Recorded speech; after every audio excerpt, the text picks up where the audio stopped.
Welcome to episode 203 of the XS Noize Podcast, where we focus on in-depth interviews with musicians, artists, and people involved in the music industry. I'm your host, Mark Millar. Thanks for listening. In this episode, I speak to Anton Newcombe, founder and the creative mastermind at the centre of one of music's most fascinating bands, Brian Jonestown Massacre. If you missed the previous episode, I spoke to frontwoman of She Drew the Gun, Louisa Roach, about her new album, Howl. So check it out, and if you like the podcast and would like to support it, please subscribe for free on your favourite listening platform, give us a rating, and leave a comment. Anton Newcombe is a frontman, songwriter, composer, studio owner, multi-instrumentalist, producer, engineer, father, and force of nature. In this episode, I speak to Anton about his new album with Dot Allison under the moniker All Seeing Dolls. We also discuss new music from Brian Jonestown Massacre featuring Aimee Nash and lots more. So sit back, relax, and enjoy the XS Noize Podcast with Anton Newcombe.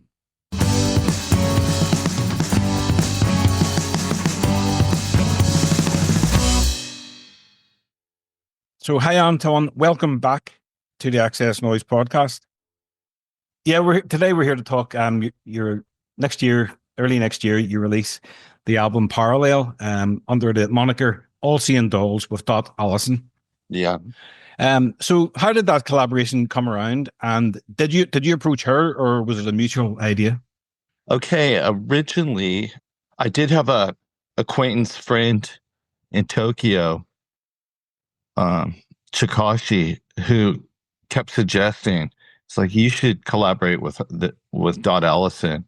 You know, it's one of my favorite artists. You should make a record. Japanese guys, like, you should make a record with her. And then when the COVID thing was happening, she posted this song, you know, by Opal, which is pre-Mazzy Star, you know. It's called Fell from the Sun. And I wrote her on Twitter or whatever. And I said, when I saw that she posted this song, I was like, Dot, you know, if you want to do something like that, I'm probably the only guy that in the world is going to get you there at this point, you know? And she's like, as a matter of fact, I do want to do that. So we tried to do she sent some music along, her idea. And then we started on the album.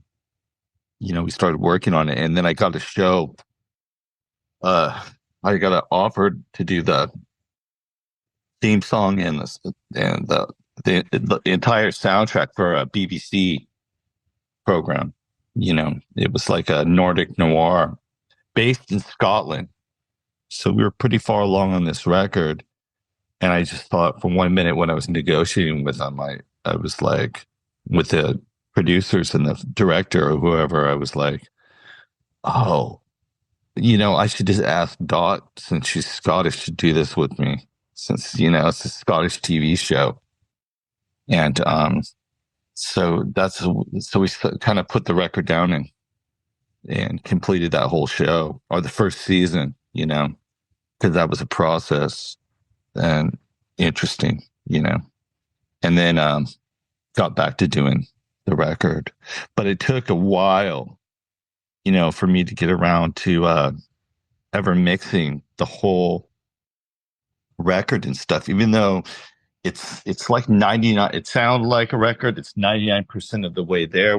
When I was playing in Levitation, I think with my band in France, or it must have been my band or my French band, Lapide. It was one of them. They had a record lathe there where you could cut, you know, dub plates. And I just took what I had on me, like 7, 10 of the songs, and just pressed them on green vinyl, just right there, you know, like, give me $50 and I'll make you a record. And it sounded amazing, you know, just playing. So I knew it was really close. But yeah, I finally got around to putting it out, or doing this with her. You know, it just took ages, and she's been knocking out records and stuff too. So, you know, certain people, they just get going, and it's, it's really hard to tie things up. It's like that, like those old people when you're going down the street and they've got 10,000 cars and pieces all over the yard. Can you tell me about the creative process behind the songs you've worked on together? I mean, how did you divide roles in the studio? For her, she calls it busking. And what that means is that's just her sitting on her couch, she says, just singing. She's got this amazing voice, She's like, you know what I mean? She's quite gifted. And she just sits there and plays to herself, for herself. She's quite smart, and knows what she's on about. And really prolific in her process. So she's just making these recordings, and her husband is also in the music industry. He used to be the founder of Spitfire Audio, but he has his own thing now. I can't remember what it's called, but it's basically like all the Hans Zimmer sound packs for samplers and stuff. So I mean, they have recording gear, but they're dialed into all the recording studios up there. Their part of the world, on the top level. So she has arrangements she could just go in. But anyway, so she would send me these not really completed, but completed thought. Like to me, it sounded like a song. And to myself, I made a commitment of not chopping them into a million pieces and maybe as a guy or a really opinionated guy, somebody like that, another person would hand you an idea and you would go, oh, but it would be great like this, or you're doing something not quite there. I just instead approached it kind of like, I just built these worlds around it, which was challenging because she's not using drum machine or click time. So when I'm playing the drums or something, she's all over the shop, really. So I really have to anticipate it in the way it's somebody playing live would in a jazz. It's really more of a feel, and it's almost like a compromise of tempo, but which is also fine, but a little bit more difficult for some things. But yeah, I was trying not to touch anything. And one of the tracks on the complete album, it's even was just a cappella of her doing this. Sounds like, this neoclassical lady on the angelic lady on the Faulkner lady on the mountain, coming out of the clouds.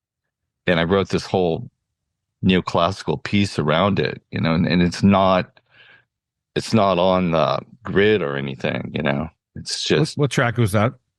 I can't remember. It's one of them. I can't remember what it's called, but you can't miss it because she's all, yes, she's like all over but it's really amazing. But, we're really doing it just, I don't know what to say. It's really the antithesis of how people make music these days. Like the B-side of the single that I put out, the first thing that somebody said is they're like, oh, that's a great choir sound. And I'm like, that's Dot's voice. It's not even stacked with a machine, cleaned up or anything. I'm like, no, that's just her. You know what I mean? I just took, 5 tracks of her just making a note, just was like, okay, there she is doing that. That's her voice, But people are automatically going to think that, oh, this is something out of a can that I can buy too. Do you enjoy the process of working remotely? Well, at that time, it was interesting because I also was paying 2 of my bandmates to come here, every day and work with me on ideas, saying, here, you hold this guitar and you play the drums and I'm going to play this part. Now let's play it live.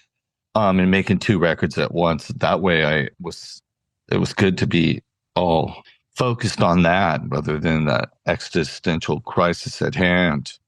I mean, I was really also happy that the way this culture is, there was a couple levels of it. I mean, they could only tell people strongly suggest that you stayed in or whatever.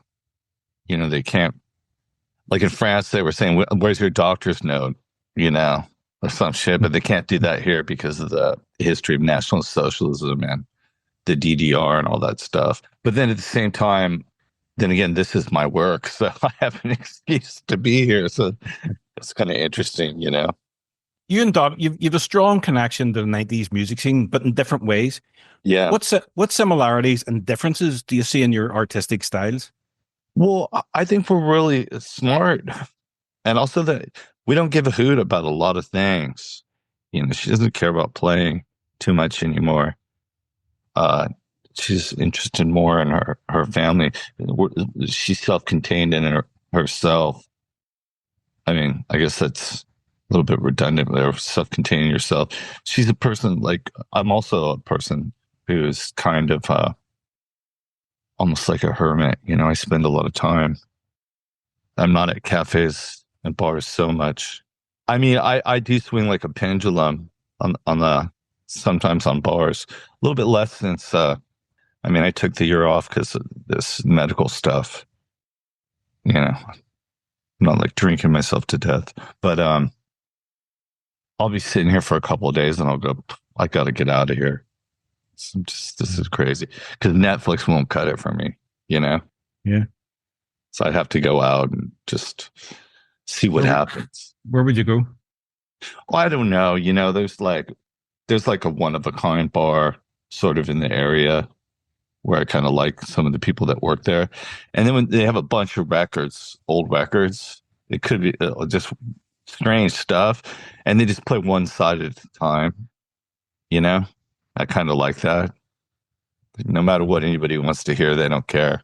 So it could be anything. It could be like Doris Day or jazz, or every time you're there, it's something else. You know what I mean?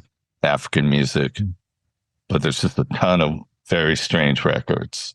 And they just like put one on, and it's kind of, you know, it's right at that level where people aren't going to raise their voice to talk over it in a competition. Do you get inspired when you go there?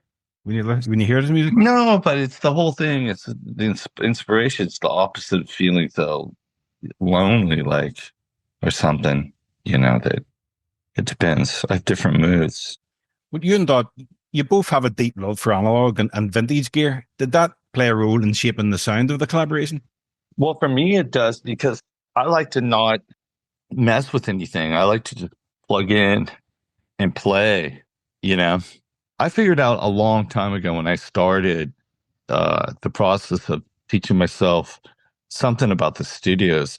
I'd already figured from being a teenager in punk bands and all this stuff that my hearing, and even in the ways that we had similarities with, I don't know, My Bloody Valentine or whoever else doing experimental music, I already figured that my hearing range was going to be torched as I went along. So I got really interested early on in recording techniques. Like, I learned as much. I've never been the type of person to open up a technical book or watch a video or pay attention to what somebody's trying to explain about parallel compression or some crap. But I learned a lot from just looking at photos, like people I liked recording old pictures, whether it was Glenn Johns and the Beatles or somebody else, and then buying certain old gear where you just, you know, where it's just set up, if you know a little bit, and it's just running straight through it, you know. But if you've got really good stuff, see, I started out of the box with really good stuff, old but really good, you know what I mean, like really good. So, and just narrowing that down. And I understand where everybody's at in music. Music's an interesting thing, you know. You could ask somebody like Eric Clapton who his favorite thing is, and you know, he'll say like Robert Johnson, and here that stuff's recorded on a piece of steel wire, you know, and that guy's got his back to the microphone and he's singing at the wall, you know, on an unamplified guitar or something. You know, it has nothing to do with the fidelity, the spirit and the mood that it invokes. So everything doesn't have to be booming in the way that you go into like this crazy 2-for-1 drinks night and they've got the subwoofers on, you know. And would you try with each record a different approach recording, recording wise, to try and get different sounds? Or People early on offered me a lot. A lot of people, their big idea was like, even Rick Rubin, they're like, hey, we want you to come to the studio. We'd like to re-record your record and own it because we think it would be great. We think it's a great record. After I'd already put it out, I'd be like, shut up, And for a while, I was talking to Tony Visconti. He's done a lot of stuff. He's like, I'd really like to record you. And the first time I was talking to him, I'm like, what are you going to do? Like, make me sing into him? What's your big idea? I mean, I forgot that he had a part of probably 25 records that I absolutely worship. I mean, no him, no records. But I don't know. That's the thing. God's truth about this is, Radiohead goes down to Abbey Road and they hang out with Nigel Goodrich and they make another record and they call in somebody has a new angle, Burial or whoever it is, right? Say like they get Flying Lotus in. So it's still Tom as great as he is, moaning over his acoustic, and then they got Flying Lotus doing beats behind it, or somebody chopping it up behind that. And then they got Johnny Green going to, and then the clarity, Nigel's doing something great, and it's doing its thing, right? But it's like they're never going to make a greater sounding record. And Beck's the same way if he was going to make a record. After a certain point, all those things. See, I've never done that. So I can go there, but those guys can't do it because they're already at that level. So then they're like, okay, well, this is me, for Beck for a while, he's like, well, this is me doing my funky soul review guy. Oh, this is me doing my Nick Drake, and it's just like going through the things that he loves. And for me, if I really wanted to, I could go someplace and record and see what would happen. But if you look around, it is bananas. I have all this stuff. Really is like people were all impressed by this Get Back video, but I've got more shit than those guys had. Like I really have more in here than the other end than the Beatles had. So I don't, like I'm friends with Dave Catching, and he's recorded a bunch of stuff besides Queens of the Stone Age and all that stuff. Being a part of all these different projects. He's like, you got to come out to the high desert, to Joshua Tree and record. And I'm like, I have a recording studio. He's like, yeah, but we're out here in the high desert. It's beautiful. Come on out here. You'll love it. I would love to hang out with you. I'm like, I have a cabin in the high desert. My family's had a house there since 1967. So we're just talking about that. But I wasn't thinking about how great he is as a person. And but do you think if you did go and work with someone else in a different studio, you would get a different vibe, different sound? Why would I want that, though? Just to see. Yeah. For me, I tend to like put music down. I have, because I get going. So not only am I working on these different projects, when I get going with Brian Jonestown Massacre, I tend to end up making 2 records at a time. And at a certain point, though, which is more fascinating, I put it down because I get like 70 something songs into the process, and I just go, that's enough. But the fascinating thing is how I have to fight to pick it back up, because there's the mental thing you have to go over, but also it's, I never take anything for granted. So it's not like a formula where I go, oh yeah, I could just do the me thing again. I have to like get going in the mind space to where I feel like I'm impressed, or that like I'm making some progress with it, or it's meaningful, and it's hard. It's just as hard as I remember starting in the beginning. It has all the characteristics and uncertainties of when I started playing music, and it has the desires of wanting to be successful in doing that. It's an interesting process, and I think it's important as an artist to go through that. to have to struggle and really want it, and the opposite of that is people they wing it. They just go for the gravy, they just want that paycheck. So they just try and skate as far as they can on something. Well, the recent music I've heard from yourself is the Parallel album with Dot, and you've also released a new Brian Jonestown Massacre track. Well, it's just newly released, but it's an older track. Don't Look at Me, featuring Aimee Nash. Do you enjoy the collaboration? I mean, you've always collaborated with great artists. What do you get out of it? Well, once again, going backwards to the volume of stuff that I write. See, I end up when people are around or know people, sometimes I just run stuff by other people just to see, that's how I'll end up with different languages or having different women sing or something, because I just want to see if somebody else has a different take on something. Aimee, I've known for a long time, and I'm so happy that I finally got to share that, because for me it was extremely hypnotic. I laid down a vocal and sent it, asked her if she wanted to try something, and then I laid down a vocal and I said, "This is just a guide track. I don't want you to sing what I'm singing. It's just an example to show you where the verse or the lines, how you could approach something, and where a chorus would be, and where I want the guitarist to be and you not to sing." And she wasn't able to grasp that instruction, and she thought that we were singing a duet. So she just sang, wrapped like a snake around what I was saying.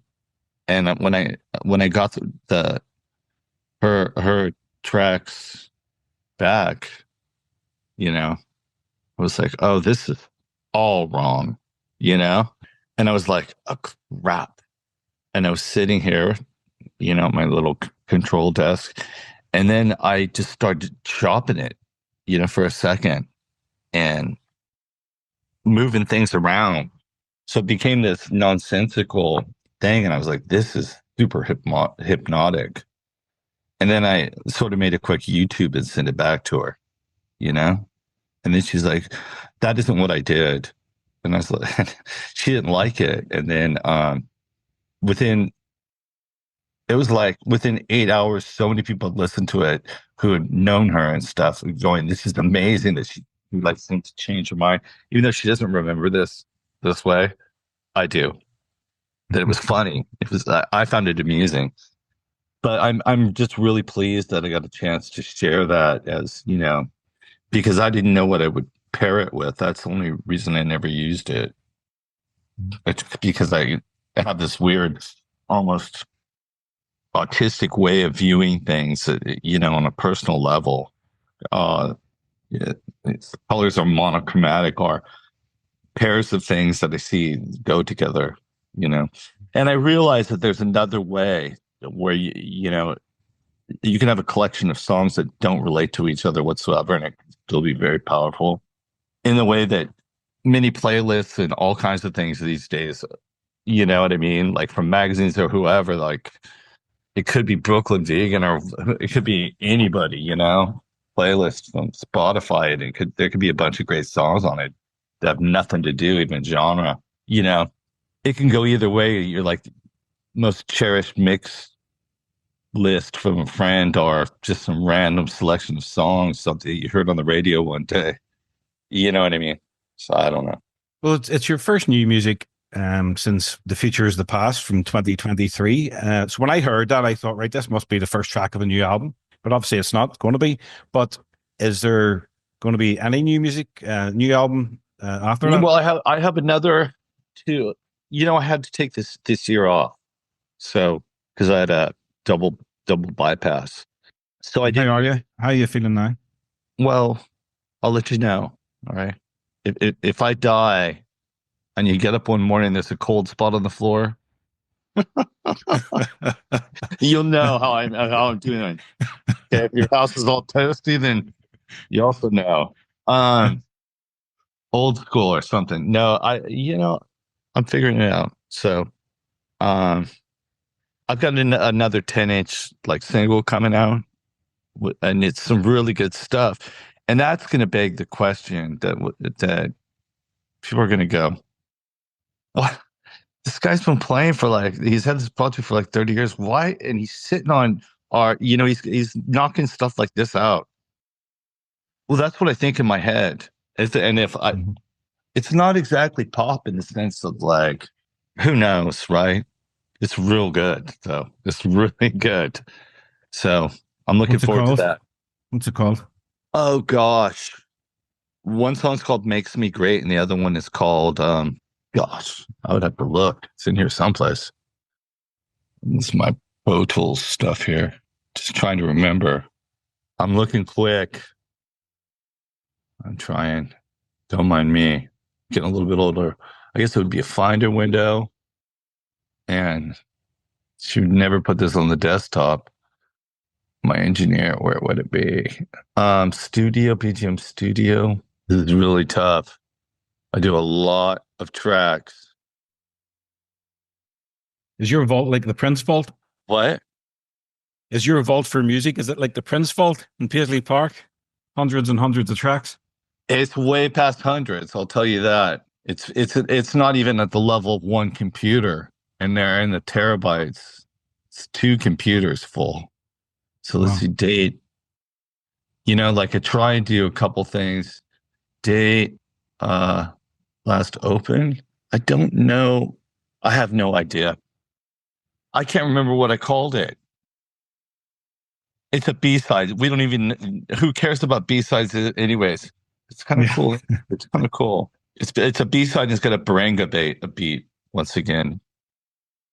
It was so funny because one of my guitar players, when I played the song for him, the recording, he's like, I don't know if I would go with that beat.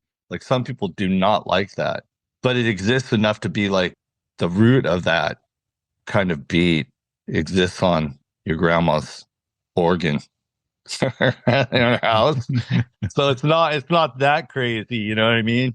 If it could pass the grandma and baby test, it's not that crazy. It's just maybe out of favor, maybe not to your liking or your cultural background, but somebody somewhere liked it enough to influence the Japanese people designing that organ right there against your grandma's wall, to put that beat in there. Is there a sound or genre you feel intimidated by but are curious to explore? No, but I feel deeply saddened that music got so myopic in many places. People, the industry focused on hip hop, and here it is. Hip hop's like as if rock and this other stuff was old, right? Which, okay, because they were milking all the publishing to the very last minute. Especially in America with this rock and oldies stuff. And then I was shocked when I went back to visit my sister and turned on the oldies station, and it was 70s, 80s, 90s, and they were playing Nirvana. There's no more Beatles, no more nothing, because those guys are all 80, It's now that people aren't listening to the radio. We got to bring this up to state, man. We're going to play a Fleetwood Mac song, then we're going to have this Tears for Fears jam, and then it's Nirvana. It's And I was just whoa, this is so weird, it's a cultural shock to me in California, because it was so much of my whole life. And it also sucks that all those people didn't ever tip their hat to anybody, other artists, in the way that they revered and ripped off. And you could fry everybody's ass now. The Beatles, they asked, even that whole Get Back is such a joke, but you got here come on Flat Top, and it's yeah, Chuck Berry sued them. That's his song. A lot of the time they were playing somebody else's song flat out, souped up in this new way. And Get Back is a Chuck Berry song too, kind of. It's don't, it's Fats Domino and Chuck Berry together. Yeah, but doesn't everyone do that? Really? No, man. People, Mozart and Eric Satie and me, we sit down and we write real music. I've got loads of stuff that nobody's ever done before, even with 2 chords. Jackson Pollock, everybody sits there and goes, oh, yeah, anybody can splatter paint. Well, anybody didn't splatter paint. He did. Good point. Good point. Yeah. And it ain't that way. Like I'll tell you a great band from Ireland. I just went and saw the Fontaines DC. And they were shit hot, right? Read some of their old interviews and figure out where they got a bunch of drum beats from. They're talking about lifting them for me. Is that right? Yes. Good guys. And it was good to be around that many people, really just having a good time. I found it really honest. I found it really honest. I mean, I would have gone about it differently, like playing music, but that's fine. I'm glad that people, they're good for everyone. I'm glad that people are excited about them. They're making progress. They come a long way in how in the time they've been around, and there's only so many bands on that level. I think it'll do no good to get much bigger, because then it just gets ridiculous. Nobody can get tickets and all that crap. They're at a good size. You're playing 4,500 people here. That's at a good size. That's a good size show. Any more than that, people are standing in the cold waiting to get in. But it's great for Ireland. A lot of people are proud about the music scene. People were like, had the tricolor out in the audience, even here in Berlin. So I mean, I could piss on nationalism, but it was good. It was a good time, though. The way I interpret it wasn't, I interpret it like people having a good time more than anything else. You know what I mean? Because we're a little bit touchy about flags over here because what it represents, a lot of the time. But it was good. It was good time, and I was really lucky that those guys got me in. They did me what do you call a solid? That's what we call it. A real favor. But it's a shame they are so big. I would love to play a show with them, but I missed that boat. And we're apples and oranges, which is fine too. I mean, we're not even the same, but that's okay. It'll probably happen, except they'll be on the fucking main stage, and we'll be at like the biggest festival on the planet. We'll be way off in the cow patties. It's on page 3. At 8:00, and they'll be at midnight on the big one. So that would be a great collaboration. Fontaines and Brian Jonestown Massacre. I was talking to Patty about he might come here in January. We're going to work on some stuff here, maybe. Okay, that would be good. Yeah, just to see, because I can see it. Just to see, like, sometimes it's good just to talk about what you always do and what you never do to other people, especially people that are busy. Like they're busy, they go in the studio and they come back out with something, and it's really good for someone to hear that from another person that's thought a lot, and you just tell them, this is what I always do, and this is going on, it could be anything, your routine. This is what I never do, you know what I mean? It's like I never let people get backstage by offering drugs. Never, like whatever. But it's good to go down that stuff, like a long time ago, I was hanging out with Jason, name drop and look at me. Jason from Sleaford Mods, Good guy. And well, he is. And I asked him how it was going. He's like, oh, I'm going through a rough patch at home and all this stuff. And I said, yeah, I know how it is. You've been working. You and I, we work as much. We're always on the road. Blah, blah, blah. And I got to this other thing. And I said, Jason, you got to have a plan for a bunch of these different things, but you got to have a plan for the money, like what you're going to do with this money changing hands, for the loneliness, for the drugs, for the girls or whatever, that are around. You got to have a plan for all these things. If you don't, one of them's going to come up. And they're all interchanged. You know what I mean? You got to get your head straight about what you want, because it comes at you. And what I knew, I live real simple, but what I knew early on, people in the business, that's why it's such a joke and dig. People's reaction to me going, not for all the money in the world, because I knew really early on that it was ephemeral and a big joke. You know what I mean? Not a joke. To me, it was deadly serious because I watched everybody in the world get eaten up. You know what I mean? By the machine. So now we've even seen Puff Daddy get taken down and put in chains. Yeah. There's no end to this stuff. It's like, doesn't matter who you are, but everybody. But I watched everybody, just, it doesn't matter who you are. It just becomes this weird thing, It's like the Rolling Stones, they don't own any of their music from the 60s. One stroke of the pen. But you've always maintained creative control, so it must be really important for you to have that freedom. But to do that, I had to have a lot of faith in myself, and I had to have a knowledge. It's one thing to walk in the desert like a fool, right? But it's another thing to go walk into the desert because there's an oasis there, or just over that mountain, even though it is in the distance. That there's a lake and water and all your friends. Those are two different things. See, I knew that I was walking towards something. So me saying no wasn't as big as a deal to me because I knew that I would, if I lived, hanging on to my stuff would be valuable. Saying no would be valuable.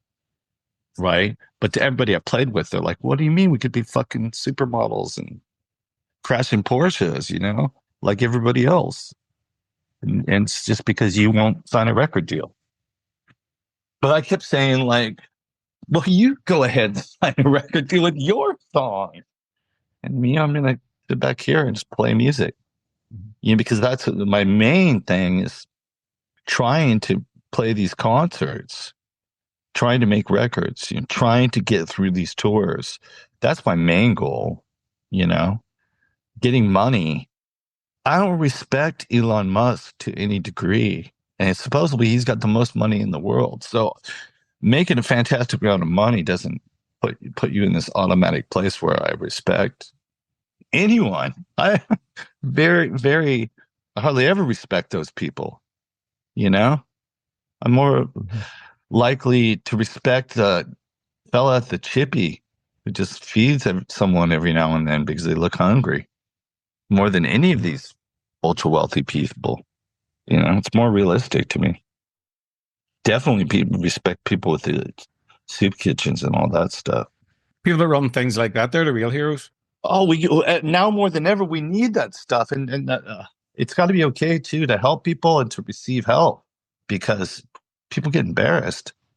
Oh, yeah, I saw your mom down at the church picking up a sack of groceries. It's like, getting kids to the level where like, yeah, well, times are tough and inflation's going to bite you, Wait till you go try and buy a pack of crisps. It can be really tough. So, yeah, well, I wanted to ask you, Brian Jonestown Massacre going to UK and Europe tour in January, February next year. What's your take on the whole dynamic pricing thing that's been going on at the minute? It's bullshit. It's bullshit. And it's a giant swindle. There's so much stuff in this. These companies were caught. They do a small release of the tickets. Oh, here's for the people with the code. And then all of a sudden they go, we're going to release them more. And they'll let it run for a little bit. And then they buy up half of them themselves.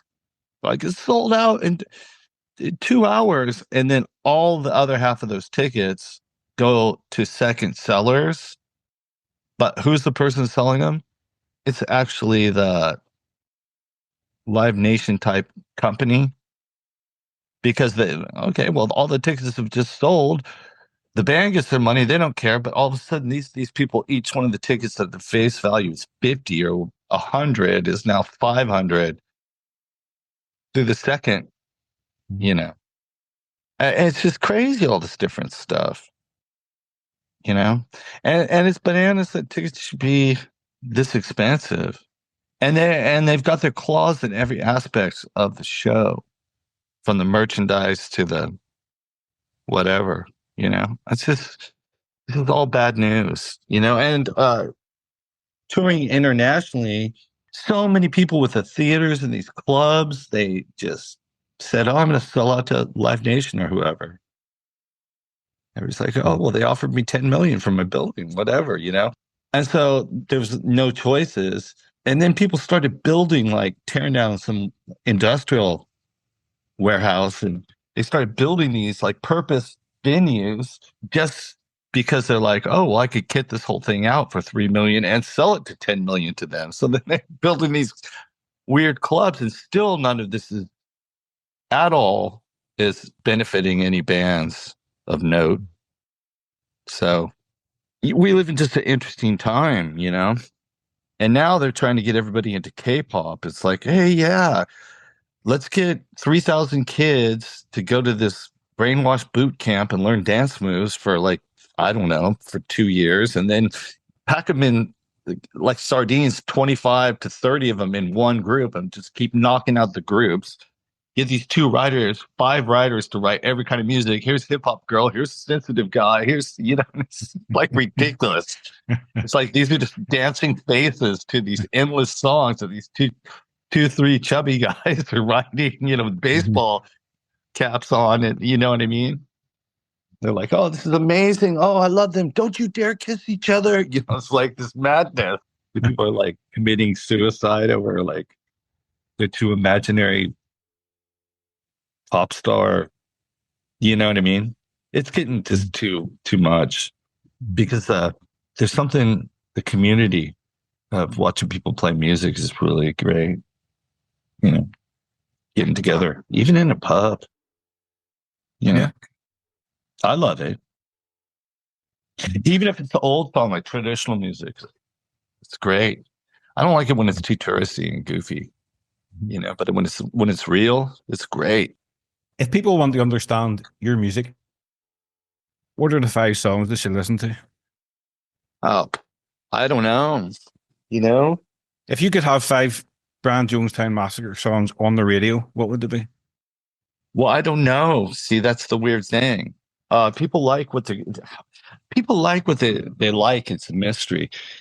You know, I used to, every single song I would write, I used to think like, oh my Lord, that people are going to freak out about this when they hear this.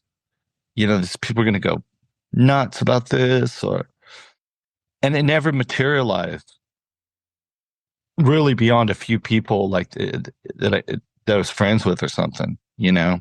But on the other hand, if I started and looped back around to the first weeks and first practice that I had of the band, all those songs going up, except for like the band has 2 sides, and one of them is experimental in this weird way. But the main thing that we are, it's timeless in that sense. So you wouldn't know the difference. So we could play Whoever You Are and play all this stuff, Monster, all these songs from the first day of practice and in our set, and it wouldn't stop. Or any of the records, if I want to pull out songs, nobody's going to go, well, that's aged in 25 years. And it's not true for other people. It's not of a place and time in that way, because it's made out of this stuff that isn't just, oh, hey, I've got a Velvet Underground Banana record, let me be them. I mean, that's part of it too, but even that's got elements of other stuff. You know, I'm as influenced by Spanish Andalusian music. You know, there's that whole vibe, which is Moorish. It's like, we don't know. And surf music, you know, and which has that in it too, you know. So if I sat down and tried to write something, you know, like when I wrote An Enemy, it was because I had a friend and was working with Mark Hagel. I said, I am looking right in her eyes and said, I'm gonna write a song for you right now for your voice, because she had this really sultry voice, talking really low. You could almost feel it from her chest, you know, and she's really nice, you know, but it would slightly go up, but it was like, you could feel the lowness, how solid and warm it was, you know, and she's just a great person. And I write it for her. I'm like, okay, sing this just like this. She's like, Anton, this is not my range. I'm like, this is your range, you know, just sing exactly like this. She's like, no, but I actually sing higher than this. I'm like, no, you can sing higher, but this is like your range. Trust me. And but I would have never known that that was the song that so many people were going to respond to. Not the only one. you know? Well, you just never know, do you? Well, you don't know what people are going to like. Now, I know that we can make people like a lot of different things they do in the industry every day. And I know people are going to like what they like. But I also know that I've taken a lot of Ubers and I see 70-year-old Turkish guys driving around listening to hip hop. And it isn't because they like hip hop. It's because they don't like the sound of their own thoughts. See? And they're just driving around listening to that crap or techno because they don't want to listen to their whatever's going on in their head. So it's just playing on the radio in Berlin.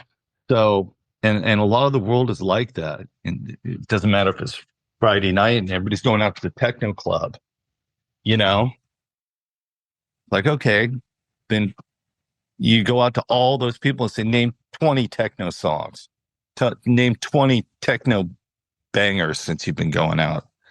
Nobody cares. It all sounds great on ketamine, you know, they're going to say, you know what I mean? But screw that. But you know what I mean? So I like to ask my guests the following questions, Anton. For us music fans, music is the soundtrack to our memories. What song or album, when you listen to it, brings back the best memories for you? Well, I have so many records, you know, and they're not just to have them. You know, I have a lot of records that I love very much. That there isn't just one. Music just plays such an important part of my life, and also sometimes I don't listen to music at all because I have it in I create music, but also just because I think it's important to not drive your neighbors nuts. So let it just give it a rest for a while, you know, especially if you play every day, you know. And it's really interesting, like with my son, I never with my kids, I tried to buy Wolfgang like a couple hundred records, like I tried to make him a record player and everything, like tried to set him up early. And like, this is the greatest music known to humanity. Like every time I saw a great record, I would just buy it for him. And I just noticed that he never listened to any of it. So one day I came in, I said, you know what? I'm taking all these back to my recording studio because I could see you're just more into Pokemon or whatever the hell you're into, you know, right now. And one day you might regret this. Or one day I might be dead, you know? What age is he now? What? Oh, he's going to be 12 in December. No, there's still plenty of time. Yeah, but I knew like how, you know, I believe you should let your kids go. I mean, you can't win either way when you push him, but I know that if I let him be his own person from square one, then they can't pin it on me. Whatever happens to him, man, that's all his fault. I'll say, I gave him plenty of pocket money. Made sure he was fed. He doesn't have any holes in his clothes. He's got shoes that fit him. That's all him, man. You know, like I didn't do nothing wrong. Maybe someday you'll walk into your studio and pick up a guitar and say, Dad, show me how to play this, you know? Well, you know, I bought him, I gave him a guitar, gave him lessons, but I won't do it. You know, even like swimming lessons, I can swim really well. I grew up in California on the beach, but I made a decision. I was like, no, don't get involved with this. You need to have somebody that they're like trust intuitively, or they're too scared to backsass, you know? You don't want them questioning, like, to try it on. Well, that's my dad. You know, you want them to know the rules, you know? And I just had that philosophy with guitars and everything, because I was like, oh, just do this and do this. And he's like, it hurts. And I was like, well, look at my fingers. It'll get better if, you know. And he looks at me and goes, that's exactly what I don't want. I was like, your fingers are mangled, dude. You know what I mean? That's abuse where I come from. And I'm 7, but I know abuse. You know, your fingers look like you've been feeding bacon to piranha or whatever, you know? So, but hopefully he, whatever. The interesting thing is he was working with a mate of ours doing guitars, and it kind of like, you know, like, here's a Nirvana song, whatever. And it kind of got to like, not like, our friend kept saying, okay, practice these chords, do this at home. And he kind of wasn't doing it, making any progress, like somebody who picked it up. So they approached it a different way with the samplers and all that stuff. Like, well, music can be all these different ways, but like in a kid-friendly way, where you could actually like, with some kind of logic or whatever, like spend 30 minutes and here's your MP3 of the song, go show your mom that you just made where you're singing and everything. So that was kind of cool that he got to see it that way. And hopefully at some point he'll pull his head out of his butt. If he wants to, you know what I mean? Just if he doesn't, then whatever, you know what I mean? Yeah, you never know. Someday in a few years, there could be a Wolfgang and Anton collaboration album. Well, it isn't just that, but the world is so dark. It isn't just that. I mean, look at like all the different forms of communications. Music is a form of communication and a way of bringing ourselves together. And my music is certainly folk music. And look at, fuck, I must have spent 24 hours on Instagram and 0 people I'm really communicating with. I mean, on all these things, I can't even manage my Twitter anymore. And it's just like, I must have like 65,000 people in there. And it's like, you post one of these songs they put out and, like 5 people will hear it. And you're like, man, boy, they got me locked down. How can that possibly be? On all this stuff, it's just like, I don't know what the hell's going on in the world, but it's getting weird. It's weird o'clock, which is fine, Last one, Anton. Yeah. If you could go back and relive one musical moment from your career, what would it be? Well, I don't have a career. Korea is a country. If you could go back and change something, what would you change? Well, in all facets of my life, I think I don't want people to relate this to current events or recent stuff. I definitely would work on my temper, because people don't understand the history of a lot of different things. Like, coming out the gate, people didn't know what to think of us because they didn't have anything to judge us by. We had all the other bands, tearing down our flyers and stuff. We were selling out big shows. We rented out Masonic temples and we're selling out 1,000 people in the night right out the gate. And no security, full bar. It's like basically a riot going on every single time, and people didn't know what to think. It was a blast. And have you ever seen the OCs or heard of those guys? Before they even existed, we were blazing fast psychedelic before I broke my arm. And there was nothing to compare it to, see? And it's kind of like when I was a teenager and stuff, and we would have pink hair. Nobody had that shit. I mean, a couple people in London had it in those 77 videos, but nobody had that shit. It's like we broke down all the barriers for everyone so you could just dress however you wanted to be. But that was insane warfare. You had the whole everybody against you. That's why I always hated jock culture. Like everybody walking around with Adidas and all this shit, being into footy. And those are the same people that chased me as far and as fast as I could run, just for being different when I was coming up. Is that just that mentality? To me, it smells like danger no matter what. And I haven't done anything to anyone. Being different nowadays is a lot more acceptable. People accept different people. But not really. You know what I mean? That's the illusion of it. Because because you also have to be tolerant. Some people understand that. Being different, everybody's different. If you're awake, everybody's different, right? It's like the people from some people from Nigeria living down the street are different from you. They might be cooking what do they call it? Like bush meat, for dinner or something, and going, yum, yum, they're different, right? But being tolerant of people is what's really where it's all at, to the best of your ability, and them to you. And then civic minded, the other thing is you got to live together where you live. And then you got to be when you're civic minded, there's also the cultural norms of where you're from, because people probably do it different in Scotland or different parts of Ireland than they do it in some weird borough of London, wherever you might be. And then some places are just generally.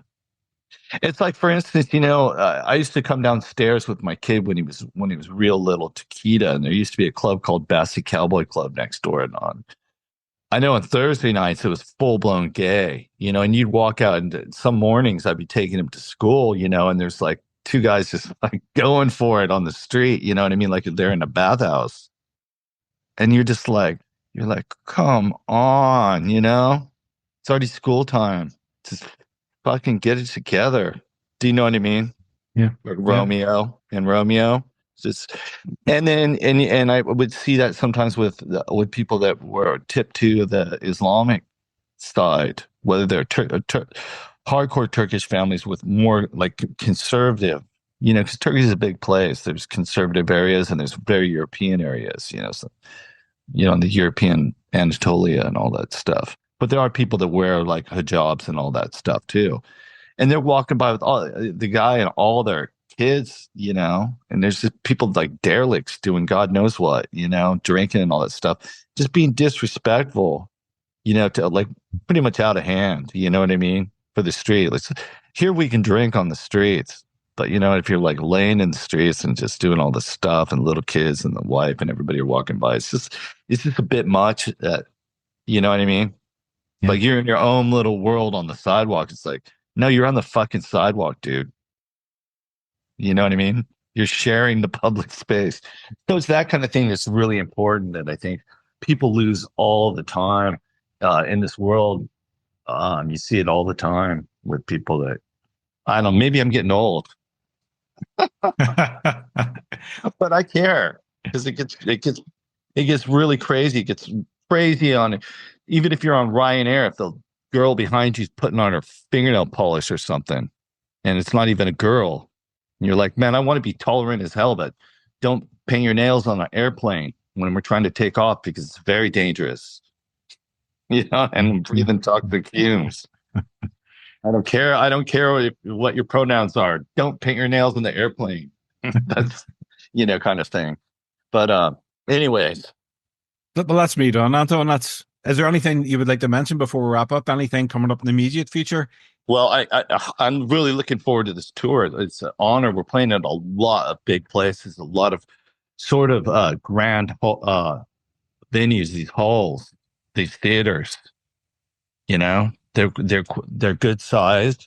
And I'm looking forward to. Hopefully, we fill them up, and that I think we're going to be at the top of our game in a long time.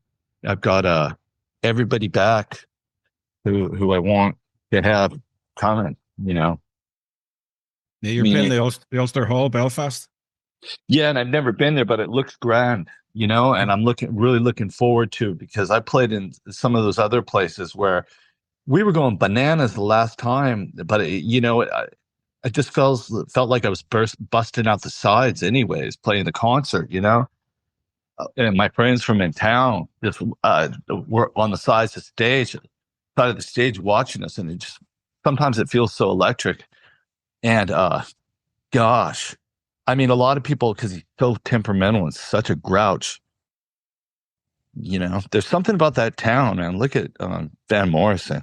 You know about him, like the doors opened up for them at the Whiskey A Go Go, early doors, right? And Jim Morrison was just watching him go, and that's why the Doors played Gloria. Yeah, he was watching Van Morrison sing. He said, I got to become that guy. You know what I mean? But his own version, like he sort of mutated to this California, like Lizard King. But the power of because they were like a combination with they're doing less rhythm and blues, but boy. That is like, that old stuff is amazing, man. Well, I'm looking forward to the Ulster Hall gig. I will definitely be there. I think it's February, is it? January, February? Yeah, we got to warm that place up. Yeah. I'll tell you a pop fact about the Ulster Hall. It was the first venue that Led Zeppelin ever played Stairway to Heaven live. Wow. Not my favorite. I hope they played it summer. Could you imagine that, like, waiting for that song to kick off, everybody freezing, just shivering? The like 15-minute intro. You would just be like, oh, what are we here? Let's leave. Let's get some whiskey right now. You know? Something peaty, because this is killing me. Yeah, my Led Zeppelin fact of the day about that song is that's the guitar that was recorded in this acoustic right here. That was Led Zeppelin guitar. Well, that's the one that they use. Wow. Not the exact Jimmy Page. It's also the one that the Magic Bus by The Who. Cool. That's a fact. Those big jumbo harmonies. I got to cover up my black one that I wrote like everything, like in the early days, just like song after song. I had another one of those things, but I gave it away. But I'm too generous. But yeah, those things are amazing. I love that guitar. They're really difficult to play. That's what I love about it. A great sound. But I can't thank you enough for your time. And like I said, I really am looking forward to playing with everybody, you know? Yeah, looking forward to seeing you out in the road and Belfast. Yeah, it'll be great. You can see me in the road. I don't want to get run over. Okay, well, Anton, I'll let you get back to sleep if you want. Exactly. Get a bit of rest. Well, I you know what? I'm looking forward to going to the UK. They haven't got any Chinese food in the city. Or they do, but I always, no matter what, I just pick the wrong one for delivery. What's your go-to meal? Never good. Never good. It's, especially if you only got like Uber Eats or something. It's always so expensive and it's never good. There's something about these people. And it gets even worse, you know, like Germans love Mexican food, but they can't make it. They could do they can make Mercedes-Benz, BMWs.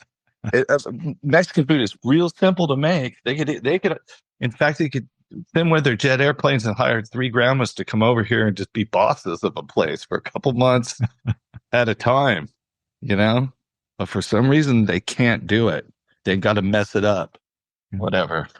Okay, Anton, well, thank you very much for taking the time to do this. Really appreciate it. Love the new music. But Dot Allison, love the new BJM song. Fantastic. So, yeah. My pleasure. There's a 10-inch coming out by the time or shortly after, around the time of the tour. So good. Look forward to hearing that. So we are going to move forward. Good. Okay. Well, thank you very much. And I hope you enjoy the rest of your day. And yep. Cheers. Cheers. Bye. Bye.